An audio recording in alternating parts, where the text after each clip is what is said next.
Pessoal, hoje vamos resolver um exercício simples envolvendo estruturas cristalinas. Para facilitar a resolução do exercício, primeiro vamos entender alguns conceitos fundamentais relacionados às estruturas cristalinas. O primeiro conceito que eu quero deixar é o conceito de material cristalino.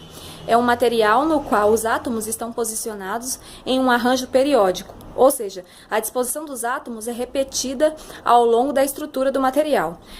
Exemplos de materiais cristalinos são os metais, alguns materiais cerâmicos e certos polímeros, que possuem estruturas cristalinas.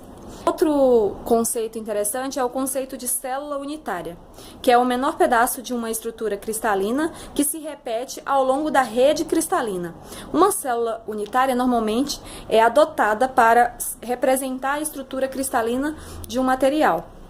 A gente tem essa figura aqui mostrando um exemplo de estrutura cristalina. Neste caso, a gente tem uma estrutura cristalina cúbica de face centrada. Por que cúbica de face centrada? Cúbica porque nessa célula unitária que a gente representou aqui, o formato dela é um cubo, e de face centrada porque ela possui um átomo aqui, ó, centrado exatamente na face. A representação é centrada em uma das faces. No caso aqui, eu representei para facilitar somente uma face, na face frontal. Mas imagine isso aqui tridimensionalmente, ou seja, em todas as faces do cubo eu tenho o mesmo desenho que eu fiz na face frontal, repetido nas demais faces do cubo. Agora, por último, a gente só vai ver mais um conceito para podermos resolver o nosso exercício, que é o conceito de fator de empacotamento atômico.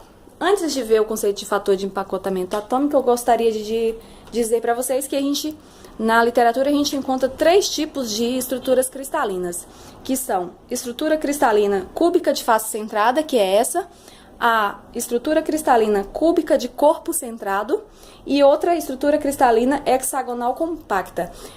O tipo de estrutura vai depender do tipo de material que você está trabalhando. Então, cada material, cada elemento químico tem um tipo de estrutura cristalina. O último conceito, que é o fator de empacotamento, esse fator ele pode ser calculado dividindo o volume dos átomos presente numa célula unitária, por exemplo, como essa, pelo volume total da célula unitária. E a gente pode escrever uma equação que diz que fator de empacotamento atômico vai ser o quê?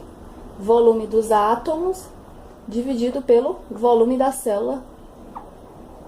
Aí então a gente precisa calcular o volume total de átomos em uma célula unitária e dividir pelo volume da célula unitária. Lembrando que a gente, quando está estudando estruturas cristalinas, a gente adota que o átomo é uma esfera rígida. Logo, para mim calcular o volume do átomo, eu preciso aplicar aquela fórmula que calcula o volume da esfera. E o volume da célula unitária vai depender do formato da célula. No nosso caso aqui, a gente tem uma célula cúbica. Então, a gente vai aplicar a fórmula do volume para o cubo, né? Então, agora com esse conceito, a gente já pode resolver o nosso exercício, que é calcular o volume de uma célula unitária de uma estrutura cristalina cúbica de face centrada. Ou seja, dessa estrutura aqui da figura 1 que eu desenhei. Uma outra informação importante é que na estrutura cristalina cúbica de face centrada, a gente tem um total de 4 átomos por célula unitária. Então, primeiro, ele quer o volume da célula unitária, que seria esse termo aqui da equação. Então, vamos calcular o volume da célula unitária. Eu tenho que volume da célula unitária, VC, vai ser igual a o volume do cubo. Então, ó, eu tenho um cubo aqui de aresta A. Primeira coisa que eu tenho que fazer é achar o valor do A, né? Então, aplicando Pitágoras aqui, eu tenho que A ao quadrado mais A ao quadrado é igual a 4R ao quadrado. 2A ao quadrado é igual a 16R ao quadrado. Aí, eu tenho que A ao quadrado é igual a 8R ao quadrado. Resolvendo aqui, tirando a raiz, eu tenho que A é igual a 2 raiz de 2R. Pronto. Achei o valor de A. Vou colocar aqui no canto. Então, A é igual a 2 raiz de 2, R. Onde R é o raio atômico, ou seja, cada átomo aqui tem um raio R, ó. Então, aqui, R mais R2R mais R3R mais R4R. Dá um total de 4R na diagonal do nosso cubo. Então, agora eu vou calcular o volume, né? Que eu tenho aqui. Volume da minha célula unitária vai ser A ao cubo. Então, o volume vai ser igual a 2, raiz de 2, vezes R ao cubo. Aí, eu vou ter que volume da célula unitária vai ser 16,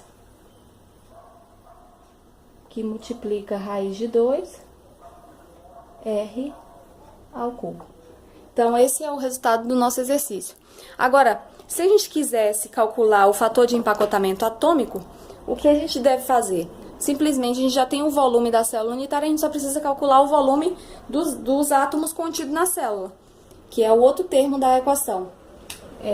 O fator de empacotamento atômico é igual a volume dos átomos dividido pelo volume da célula. Então, eu preciso calcular o VA. Então, eu vou calcular agora o volume dos átomos nessa célula unitária de uma estrutura cristalina cúbica de face centrada. Como eu disse, a gente tem na literatura que existem 4 átomos dentro de cada célula unitária. Se eu sei que existem 4 átomos, então eu tenho que o volume de átomos vai ser igual a 4, o número de átomos, vezes o volume de cada um, que é o volume da esfera, que é 4 terços de π vezes R ao cubo. Arranjando aqui, eu tenho que VA vai ser 16 sobre 3 π vezes R ao cubo. Pronto, agora eu já tenho o valor de VA. Eu já tinha calculado o valor de VC anteriormente, eu vou substituir aqui. Então, o meu fator de empacotamento atômico vai ser igual a VA, que é 16 π R ao cubo sobre 3, dividido por VC, que é 16 raiz de 2 R ao cubo. Simplificando essa equação, corto R com R, esse 16 aqui divide com esse 16, eu vou ter aqui uma equação que vai dar π sobre 3 raiz de 2. Resolvendo, jogando na calculadora, eu acho o valor final do fator de empacotamento atômico é igual a 0,74. É isso aí, pessoal. Espero que vocês tenham entendido. Até a nossa próxima videoaula.